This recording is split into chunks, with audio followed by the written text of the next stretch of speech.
So I've got 10 minutes. Hopefully it will be good use of your time to listen to these 10 minutes and explain how Google Cloud and Google more broadly can help you with your Web3 efforts, your Web3 businesses, your startups, and give you a little bit of insight into how far Google has come as a business with respect to its cloud efforts to actually enter this space gracefully with integrity and help you on your journey. So by way of brief introduction, I lead our overall global Web3 business in Google Cloud. I'm a senior engineering director at Google. Actually happen to be based in London, but our team is fully decentralized from Singapore, Bangalore, Zurich, London, New York, Seattle, Boulder, you name it, we're there, and obviously the Bay Area. And it's fairly unusual because to have a Google Cloud engineering team in Europe, for example, is not super common, especially in London, and we're really happy to have folks here. This was a journey, right? We've been working in the Web3 space for over 5 years, as you'll see in a minute.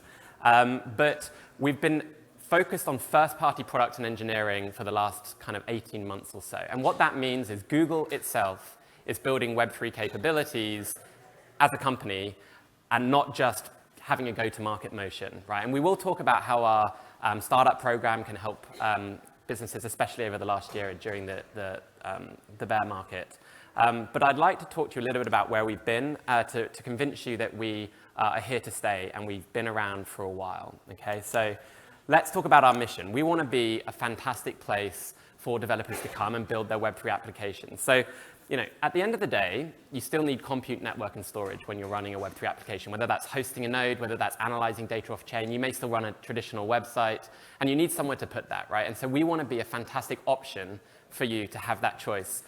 We have millions of developers on GCP already, and if we're going to actually build for the future and a Web3 future, we're going to need to convert those millions of developers from Web 2 to being Web3 developers. They're going to need to have easier access to tooling, going to have easier access to data, they're going to need easier access to running nodes so that they can focus on the value differentiation that their business is going to bring, right? So not everyone needs to run a node. Google has its own fiber. That's an additive thing to Web3, right? We bring our own networks to the existing internet. That's additive. We have data centers in regions that don't have Ethereum nodes, Solana nodes, Polygon nodes, right? We can deploy nodes in those regions to underserved groups and communities. So we're very clear on why we're here. We're very clear on what we've been doing. We've come a long way over the last year, right? I remember 2020, 2021, if we tried to host an event at Consensus, I think we'd have been laughed out the room.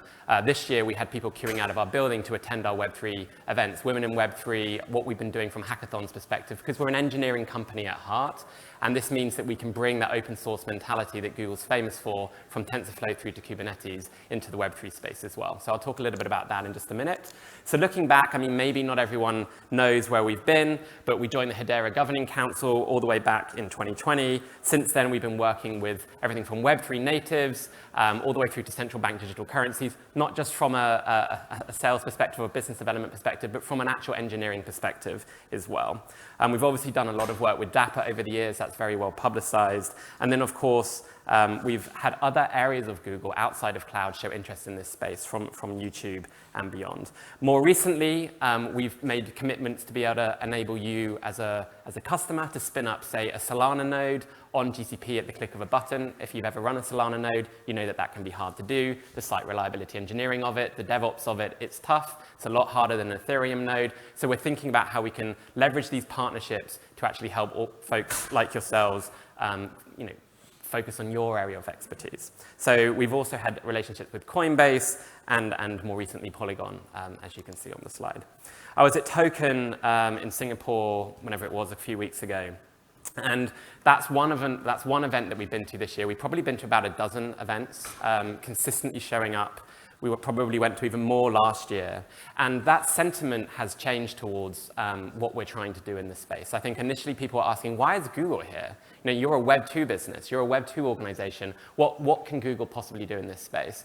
But I try and remind people who'll listen to me, and not everyone chooses to, that we're just people, right? We're just engineers. And tons of Googlers have left to start Web3 businesses. And there's a lot of passion inside Google and Google Cloud to work on this technology. And so that's what we did, right? We wanted to make sure that we could have integrity in the space by building, not just by sitting on the sidelines. So let's look forward to the startups, right? So we have the startups program. I think I really just want to take a minute to land this because I think if you haven't already taken advantage of our startups program, you should. Up to $200,000 in Google Cloud credits. That's helpful, especially in this market. But it goes way beyond that, right? So it goes beyond that with our partners. We have specific relationships with various partners around not just having access to Google Cloud credits to deploy your products and services on GCP effectively for free, but also access to their products and services for free. So Nansen is an example of one that has been building with us for a very, very long time on top of BigQuery. But this is the other set of partners that we have, right? A lot of layer ones from Aptos, BaseNow, Cello, Flow, Polygon, but also ThirdWeb, also Alchemy, right? So if you are users of those products to help build your business, whether that's getting access to JSON RPC node infrastructure or building out Know Your Customer capabilities so that you can look at how your gamers on your game, linking to the last panel, are using your application, then you can use their products and services for free via our startups program as well. So we're really well connected into the ecosystem in the Web3 native core. So what are we building? So blockchain node engine, this enables you through a UI, a CLI, an API to deploy various blockchain nodes, whether it's mainnet, testnet, soon to be released Polygon, proof of stake, Solana, and we have Ethereum in general availability today in the 3 major regions across the globe, right? North America, Europe, and Asia. So you don't have to run that node. We'll run that node for you. It's flat rate pricing, billed by the minute.